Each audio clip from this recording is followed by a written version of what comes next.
Hello my dear students, welcome back to our application. તો students, start કરશું યુનિવર્સિટીની એક્ઝામની અંદર જે પાછલા વર્ષે પેપર આવ્યું હતું એ પેપરનું આપણે સોલ્યુશન કરી રહ્યા છે. તો જેમાં આજનો આપણે છોકરાઓ ક્વેશ્ચન નંબર 2. અને છોકરાઓ, આ જે ક્વેશ્ચન છે એ બહુ જ સરસ છે. લિક્વિડેટરનો મસ્ત એવો ક્વેશ્ચન છે જેમાં દરેકે દરેક ટોપિક બહુ સારી રીતે કવર થાય છે. ઓકે, તો છોકરાઓ જો તમને આ દાખલામાં પહેલા તો શું આપેલું છે લિક્વિડેટરમાં, તો છોકરાઓ તમને એક કંપની આપેલી છે જેનું નામ છે આરકે લિમિટેડ. ઓકે, હવે આ કંપનીનું શું માહિતી છે તો બોલે સર 31/3/2022 ના રોજ આ કંપની સ્વૈચ્છિક ફડચામાં ગઈ છે. ફડચામાં એટલે સમજો હવે આ કંપની આપણે બંધ જ કરી દેવાની છે.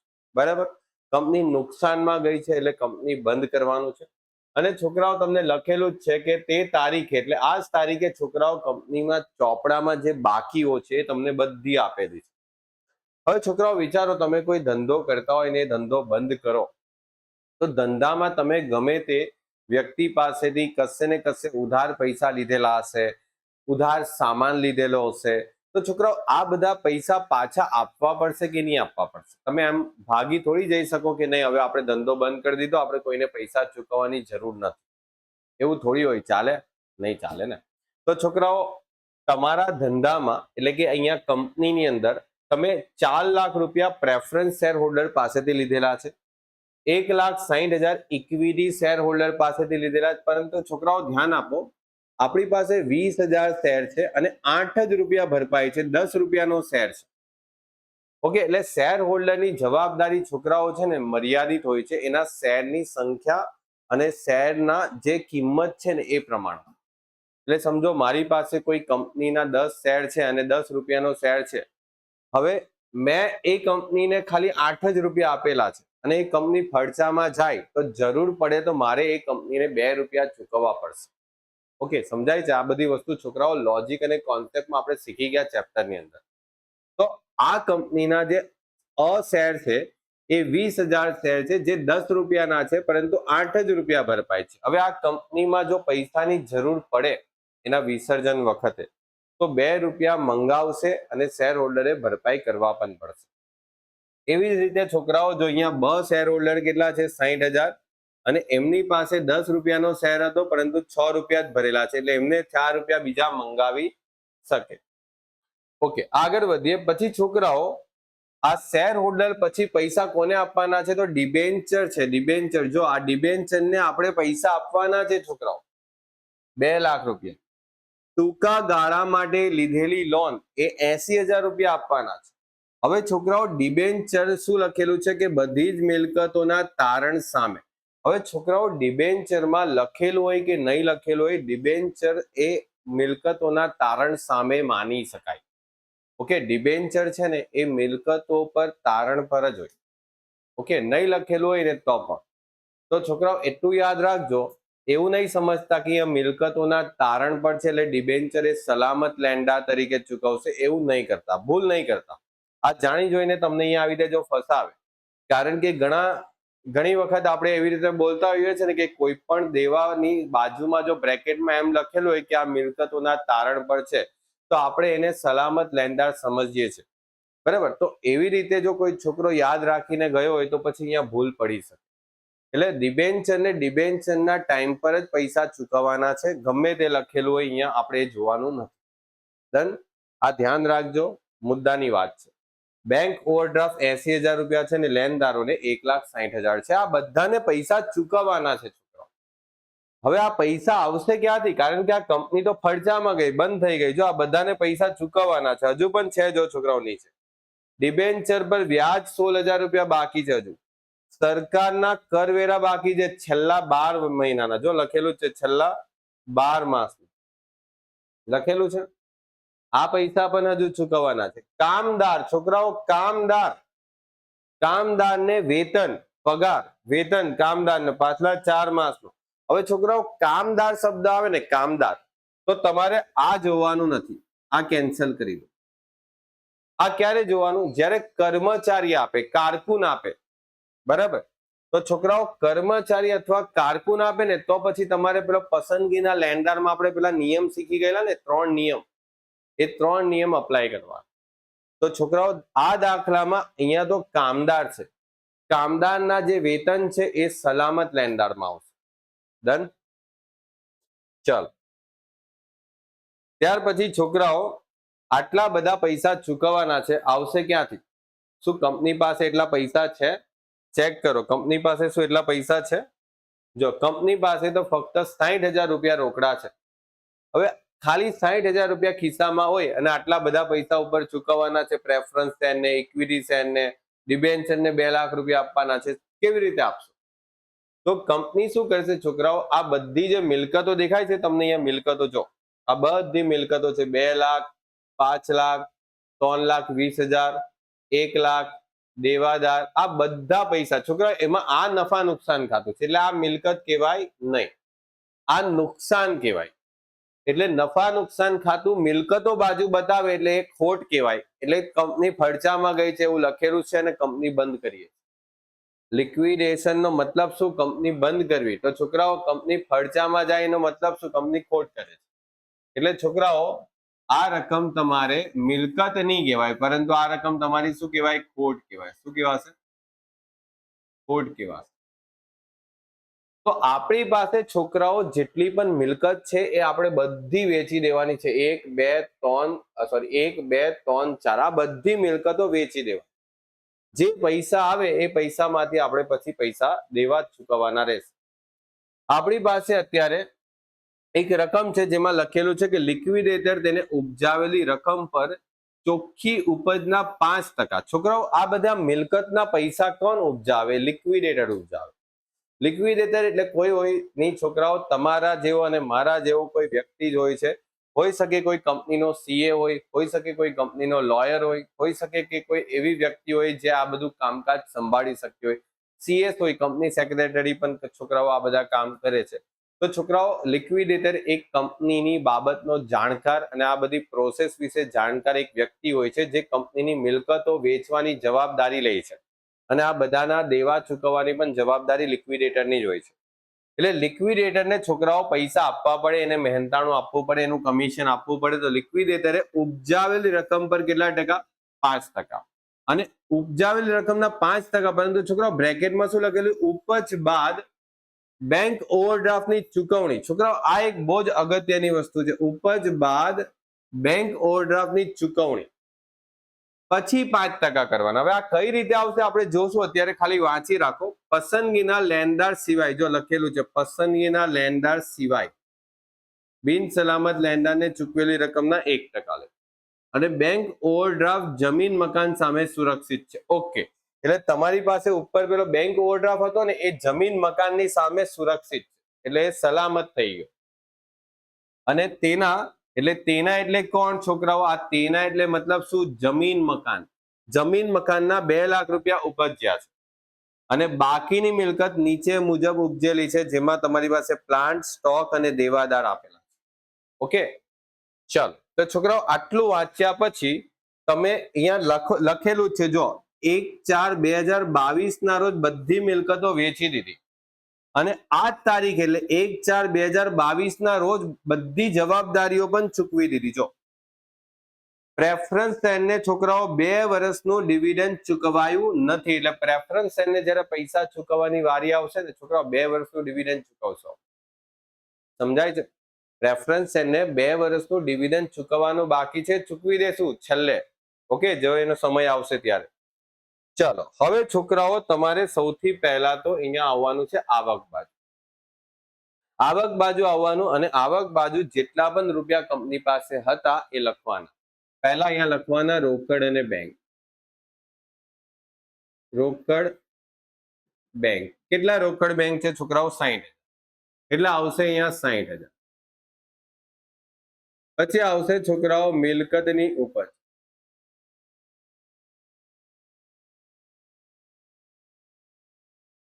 મિલકતની ઉપજ છોકરાઓ કઈ મિલકતની ઉપજ કેટલી મળી મને જો કેવો? જો જમીન મકાનના 2 લાખ, તો જમીન મકાનના 2 લાખ, પ્લાન્ટના 4 લાખ, 1,20,000 સ્ટોકના અને દેવાદારના 1,80,000. એટલે છોકરાઓ અહીંયા લખશું આપણે, એક સેકન્ડ.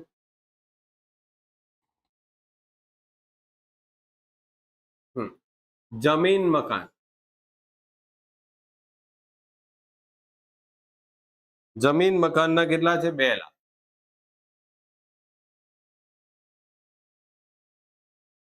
પ્લાન્ટના કેટલા છે? 4 લાખ. ત્યાર પછી છોકરાઓ સ્ટોકના કેટલા છે? સ્ટોકના છે 1,20,000. અને પછી છોકરાઓ દેવાદાર. દેવાદારના કેટલા છે છોકરાઓ? 1,80,000. આ બધાના મળીને છોકરાઓ 9 લાખ રૂપિયા આપણી પાસે આવે છે. ઓકે, આ 9 લાખ રૂપિયામાં છોકરાઓ તમારે સૌથી પહેલા કઈ પૈસા ચૂકવવાના રહે? તો સૌથી પહેલા તમારે અહીંયા ચૂકવવાના રહેશે સલામત લેણદાર. સલામત લેણદાર. હવે સલામત લેણદારમાં કોણ આવે? તો છોકરાઓ જો સૌથી પહેલા તો સલામત લેણદારમાં તમને અહીંયા લખેલું જ છે કે આપણી પાસે જે અહીંયા બેંક ઓવરડ્રાફ્ટ છે ને છોકરાઓ, આ બેંક ઓવરડ્રાફ્ટ એ જમીન અને મકાન સામે ગીરો છે. કોની સામે ગીરો છે? જમીન મકાન સામે ગીરો છે. એટલે જમીન મકાનના જે પણ પૈસા આવ્યા એ પૈસા પહેલા આપણે શું ચૂકતે કરવાના? Bank overdraft. ઓકે, જમીન મકાન જે છે એ બેંક ઓવરડ્રાફ્ટ, એની મતલબ બેંક ઓવરડ્રાફ્ટ માટે આપણે છોકરાઓ જમીન મકાન ગીરવી રાખેલું છે. એટલે જમીન મકાનના જે પણ કઈ પૈસા આવશે એમાંથી પહેલા બેંક ઓવરડ્રાફ્ટ જેટલો ચૂકવાનો છે એટલો ચૂકવી દેવાનો. તો આપણે બેંક ઓવરડ્રાફ્ટ કેટલા રૂપિયા ચૂકવવાનો છોકરાઓ? 80,000. તો આપણે સૌથી પહેલા આ 80,000 રૂપિયા ચૂકવવાના. ઓકે, તો આપણે અહીંયા લખી દેશું બેંક ઓવરડ્રાફ્ટ. એટલે છોકરાઓ શોર્ટમાં BOD લખી દેવું છું. કેટલા રૂપિયા ચૂકવશો છોકરાઓ? 80,000 રૂપિયા. બોલો ડન. આ 80,000 રૂપિયા પહેલા ચૂકવવાના. ત્યાર પછી છોકરાઓ તમારી પાસે અહીંયા કામદાર જે છે ને, કામદાર, એ કામદારના વેતનના 60,000 રૂપિયા એ પણ પહેલા ચૂકવવાના, કારણ કે સલામત કહેવાય. એટલે આપણે અહીંયા લખશું કામદારનું વેતન કેટલા આવશે? 60,000 રૂપિયા. એટલે 80,000 પ્લસ 60,000 એટલે આવશે 1,40,000 રૂપિયા. ડન. બોલો કમ્પ્લીટ. ત્યાર પછી શું આવશે છોકરાઓ? વિસર્જન ખર્ચ. શું કહેવાશે? વિસર્જન ખર્ચ અથવા તો લિક્વિડેટરનો ખર્ચ.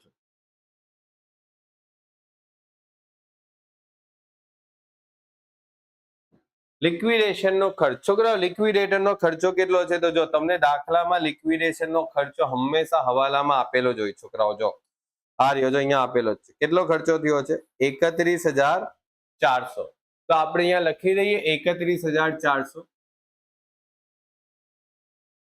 પછી આવશે છોકરાઓ લિક્વિડેટરનું મહેનતાણું. હવે છોકરાઓ અહીંયા ધ્યાન આપજો, મોસ્ટ ઇમ્પોર્ટન્ટ પોઈન્ટ. મહેનતાણામાં છોકરાઓ શું લખેલું છે? ઉપજ બાદ બેંક ઓવરડ્રાફ્ટની ચૂકવણી. એટલે તમારી પાસે જે ઉપજ આવી, કોની ઉપજ? મિલકતની ઉપજ. કેટલી મિલકતની ઉપજ આવી છોકરાઓ? મિલકતની ઉપજ આવેલી છે છોકરાઓ આ રહી 9 લાખ રૂપિયા. જો છોકરાઓ ધ્યાન આપજો, મિલકતની ઉપજ કેટલી આવી છે? 9 લાખ. અને 9 લાખમાંથી બેંક ઓવરડ્રાફ્ટ કેટલો આપણે ચૂકવી દીધો? બોલે સર 80,000. તો આ આપણે બાદ કરી દેશું BOD. જેવું દાખલામાં લખેલું જ છે છોકરાઓ. દાખલામાં લખેલું છે કે નહીં લખેલું કે બેંક ઓવરડ્રાફ્ટ ચૂકવ્યા બાદ. એટલે બેંક ઓવરડ્રાફ્ટ તમે ચૂકવી દેશો તો તમારી પાસે કેટલા રકમ બચશે? તો 9 લાખ માઇનસ 80,000, 8,20,000. હવે જે બચે આ તમારી ચોખ્ખી ઉપજ કહેવાય. શું કહેવાય? ચોખ્ખી ઉપજ. અને જે ચોખ્ખી ઉપજ છે ને છોકરાઓ, એ ચોખ્ખી ઉપજ પર 5% મહેનતાણું આપવાનું છે. એટલે તમારી પાસે 8,20,000 રૂપિયા જે આવ્યા એના પર 5% મહેનતાણું કેટલા આવશે? 41,000. છોકરાઓ નોર્મલી દાખલામાં આવું હોતું નથી. નોર્મલી દાખલાની અંદર આવો પોઈન્ટ હોતો નથી. મિલકતની ઉપજ પર જ મહેનતાણું હોય છે. પરંતુ આ દાખલો એક સ્પેશિયલ તમને એવી રીતે લખીને આપેલું છે. જો ઉપજ બાદ બેંક ઓવરડ્રાફ્ટની ચૂકવણી આવું લખેલું છે, એટલે છોકરાઓ આપણે એવી રીતે ગણ્યો છે. બરાબર. પાછા એવું નહીં કરતા કે દરેક દાખલામાં તો આવું થતું નથી, આ દાખલામાં કેમ આવું કર્યું, કારણ કે ઘણી વખત હું સમજાવું ને પછી મારી પાસે કોમેન્ટ આવે છોકરાઓ વોટ્સઅપ પર કે સર તમે આ દાખલામાં કેમ આવી રીતે કર્યું. છોકરાઓ દાખલો જ નહીં વાંચે, દાખલામાં લખેલું છે. ઘણા દાખલામાં રૂલ્સ કરતા અલગ કઈ કર્યું હોય ને તો છોકરાઓ દાખલામાં લખેલું હોય, સૂચના આપેલી હોય, દાખલો વાંચવાનો. ઓકે, ચલો દાખલામાં કઈ નહીં લખેલો હોય, ઉપજના 5% લખેલો હશે, અથવા તો એમ લખે ચોખ્ખી ઉપજ.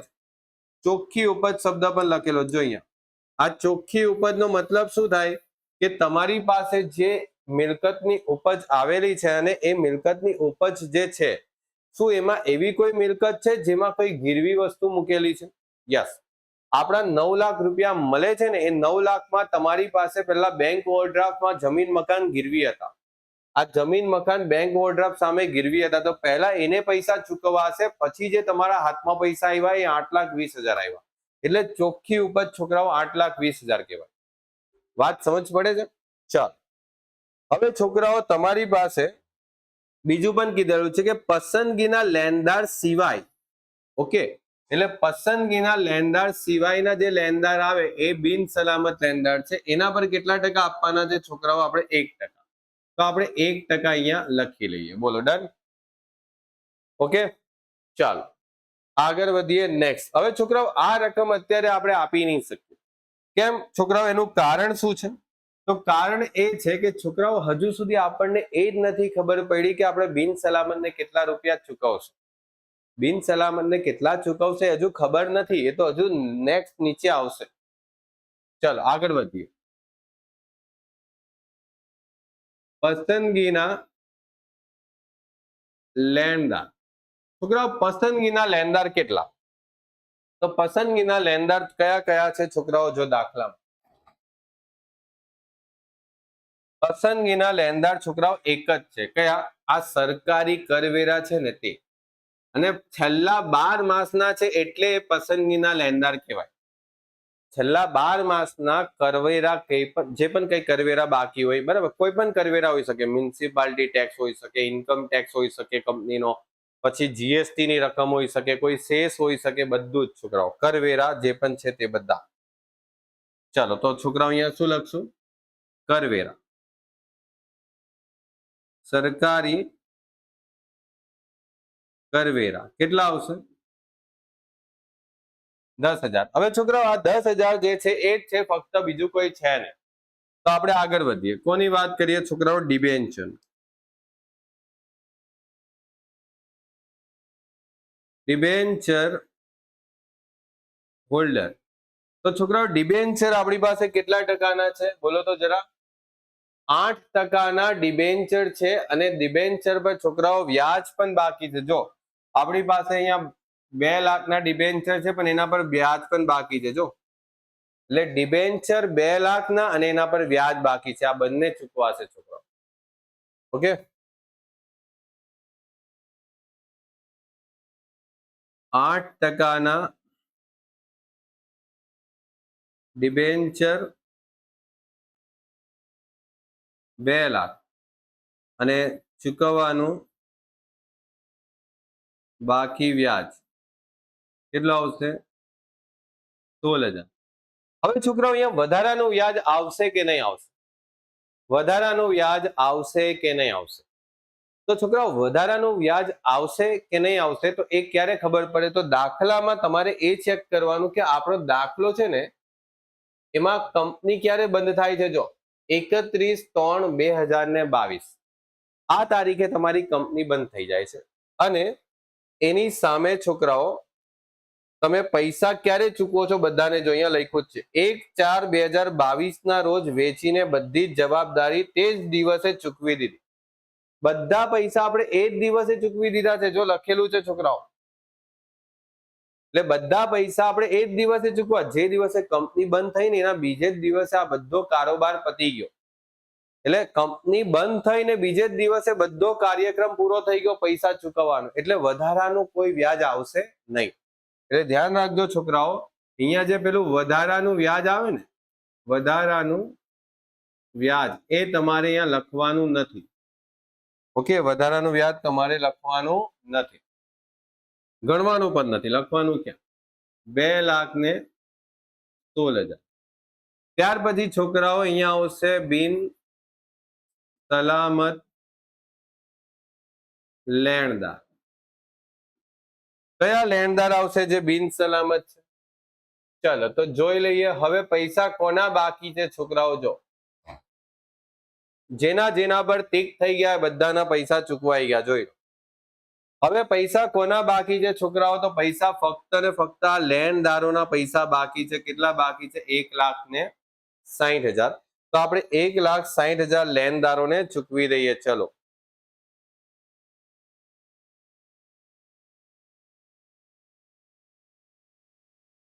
ઓકે, કેટલા આવશે? 1,60,000. હવે આપણને છોકરાઓ ખબર પડી ગઈ કે લેણદારને કેટલા ચૂકવવાના છે? 1,60,000. તો 1,60,000 ના કેટલા ટકા અહીંયા મહેનતાણું આપવાનું છે છોકરાઓ? 1%. એટલે સમજો 1,60,000 ના 1% એટલે 1,600 રૂપિયા. હવે તમે ટોટલ કરી લો 41,000 સાથે, તો 42,600. ડન. આટલે સુધી ગણતરી કર્યા પછી છોકરાઓ તમારે શોધવું પડશે કે આપણી પાસે પૈસા કેટલા બચે છે. ચેક કરો આપણી પાસે પૈસા કેટલા બચે છે. તો આપણે અહીંયા ચેક કરીએ. બરાબર, પૈસા કેટલા બચે છે મને જરાક જણાવશો? તો જો આપણી પાસે 60,000 હતા અને 9 લાખ રૂપિયા. એટલે સમજો છોકરાઓ રોકડ કેટલી હતી? બોલે સર રોકડ 60,000 હતી. ઓકે, ત્યાર પછી મિલકતના પૈસા કેટલા આવ્યા? મિલકતની ઉપજ કેટલી આવી? બોલે સર 9 લાખ. એટલે ટોટલ તમારી પાસે 9,60,000 રૂપિયા આવ્યા. ડન.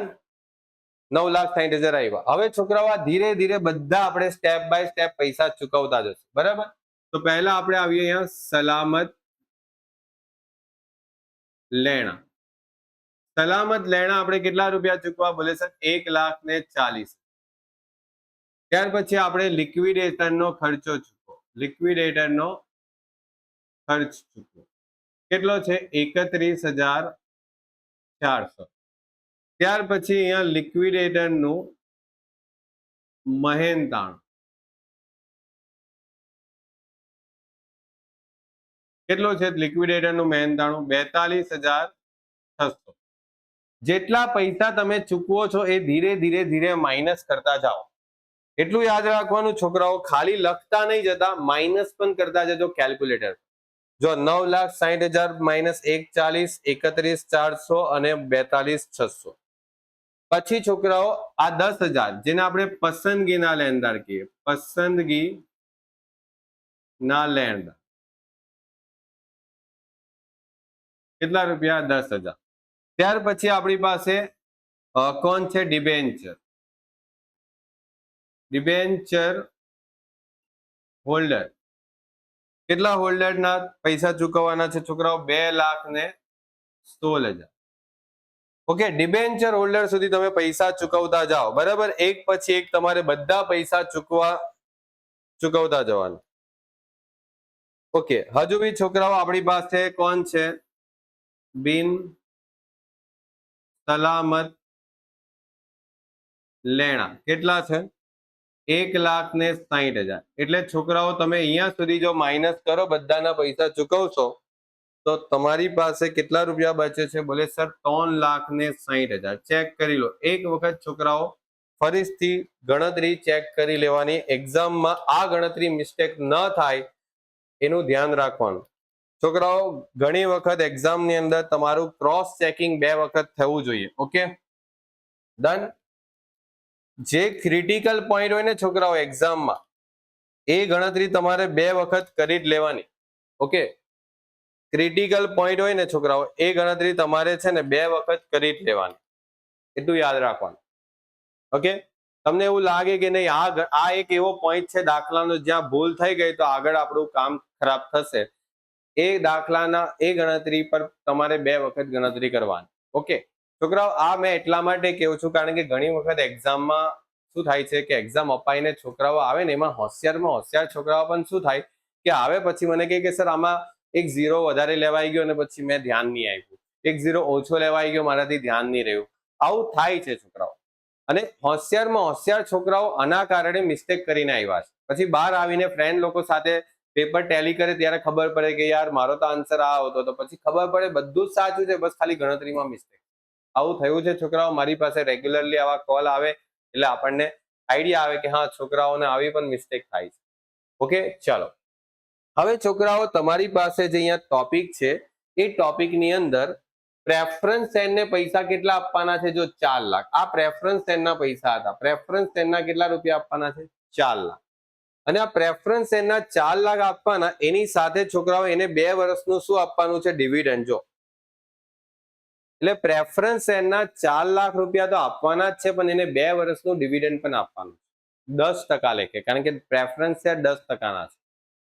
તો હવે છોકરાઓ વિચારો કે તમે દાખલામાં કઈ રીતે પૈસા આપશો, કારણ કે તમારી પાસે તો 4 લાખ રૂપિયા જ નથી. તો જેટલા પૈસા છે એ પૈસા તમે અત્યારે સાઈડ પર રાખો. ઓકે, અત્યારે એ પૈસાને તમે સાઈડ કરો. અને હવે આપણે શું કરવાનું છે? પ્રેફરન્સ શેર કેટલા છે? 4 લાખ રૂપિયા ચૂકવવાના.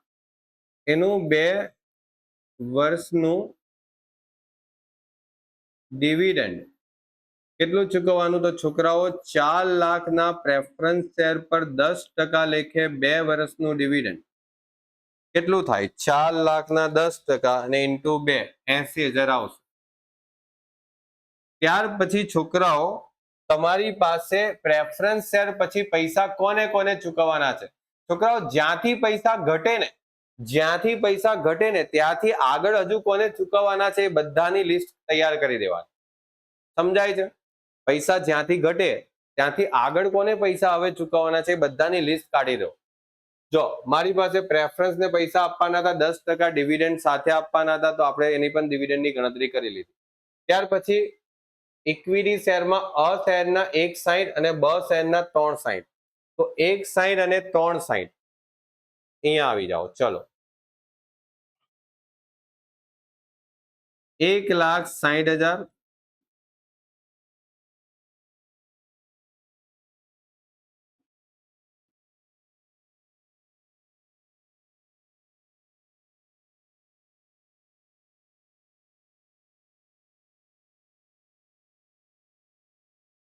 ચલો 4 લાખ પછી 80,000, 1.60 અને 3.60 કેટલા આવ્યા?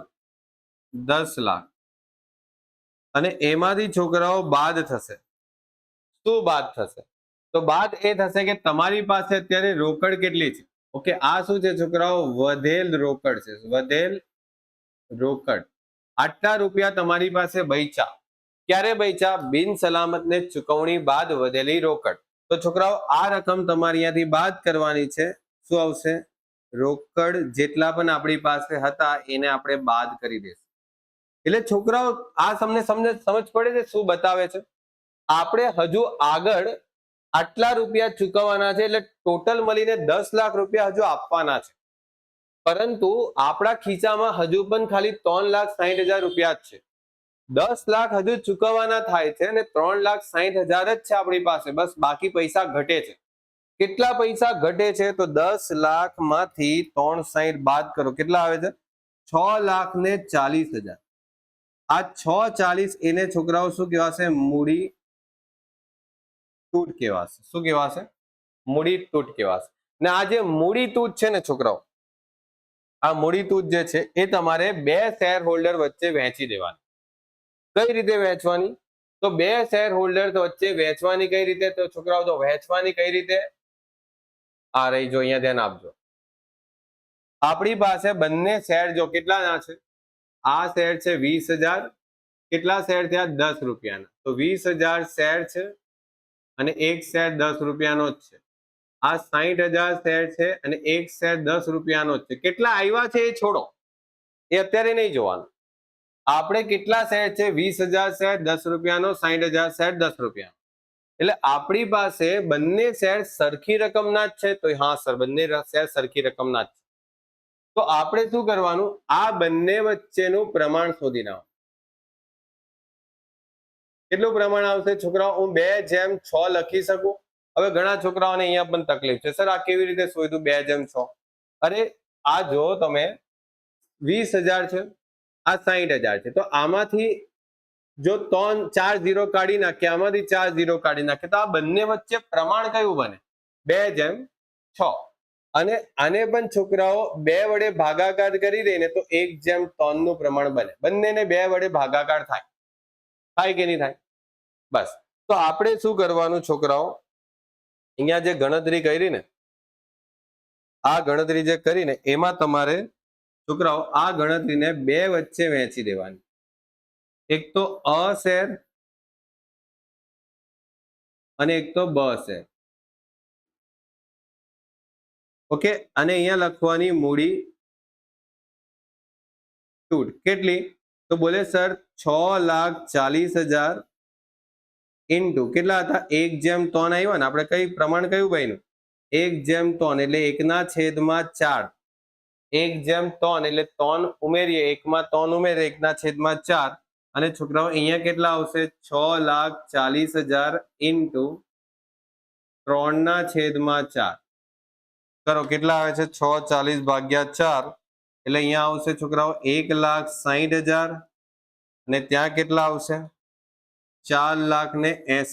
એક સેકન્ડ, 4,80,000. હા, ડન. છોકરાઓ જો ધ્યાનથી સમજજો આ વસ્તુ, આ મેં ગણતરી બતાવી દીધી છે. હવે આમાંથી છોકરાઓ તમારી ભરપાઈ રકમ બાદ કરવાની. ભરપાઈ રકમ કઈ? તો છોકરાઓ અ શેરે કેટલા પૈસા ભરેલા હતા? 1,60,000.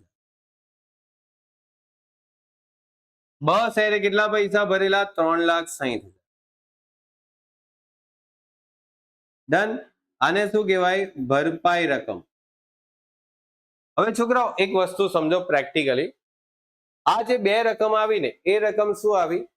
એ આજે 6,40,000 ની નુકસાનની રકમ છે ને, મૂડી તૂટની રકમ, એમાં અ શેર અને બ શેર કયા પ્રમાણમાં પોતાનું નુકસાન ભોગવશે? કારણ કે આ બંને આખરે તો ઇક્વિટી શેર હોલ્ડર છે, અને મેં તમને કીધેલું જ છે કે જ્યારે પણ ધંધો નુકસાનમાં જશે કંપનીનો, તો બધો જે નુકસાન છે એ છેલ્લે ઇક્વિટી શેરના ભાગે આવી શકે. તો ઇક્વિટી શેરના ભાગે આવતું નુકસાન કેટલું છે? 6,40,000. અને આ 6,40 ને તમે વહેંચણી કરશો તો અ ના ભાગે આટલું નુકસાન આવશે, બ ના ભાગે આટલું નુકસાન આવશે. એટલે જ્યારે કંપની બંધ થશે ને, ત્યારે બંને શેર હોલ્ડરે આટલા રૂપિયા તો પૈસા આપવા જ પડશે. 1,60 અને 4,80. જેણે પૈસા ઓછા આપેલા હશે ને, એની પાસે કંપની પૈસા માંગશે. હવે જો અ શેરે કેટલા પૈસા આપેલા? 1,60,000. અને એનું નુકસાન પણ 1,60 જ થાય છે. પ્રેક્ટિકલી વિચારો, બાકી ગોખણપટ્ટી કરાવી હોય તો હમણાં કહી દેવું કે માઇનસ આવે તો પ્લસ આવે તો આમ તેમ. પણ પ્રેક્ટિકલી થિંકિંગ કરો, જેટલા નુકસાન થાય ને એટલા પૈસા તમારે ભરવા પડશે. તો તમારું નુકસાન કેટલું છે? 1,60. અને પૈસા ભરેલા બી કેટલા છે? 1,60 જ. એટલે છોકરાઓ તમારે પૈસા કાઢવાના પણ નથી અને તમારે પૈસા માંગવાના પણ નથી કંપની પાસે. એટલે અ શેર હોલ્ડર છે ને, એ ના તો પૈસા માંગશે ના તો પૈસા આપશે. કારણ કે એમને જે પૈસા ભરેલા છે એ બધા ઓકે છે. હવે બ શેર હોલ્ડરના ભાગે નુકસાન કેટલું આવે છે? 4,80. એને પૈસા 3,60 જ ભરેલા છે. તો કંપની કહેશે કે ચલાવ પાછા. તો 4,80 ના 3,60 બાદ કરે એટલે કેટલા આવશે? 1,20,000. હવે આ પૈસા છોકરાઓ કંપની મંગાવશે. કંપની શું કરશે? આ પૈસા મંગાવશે.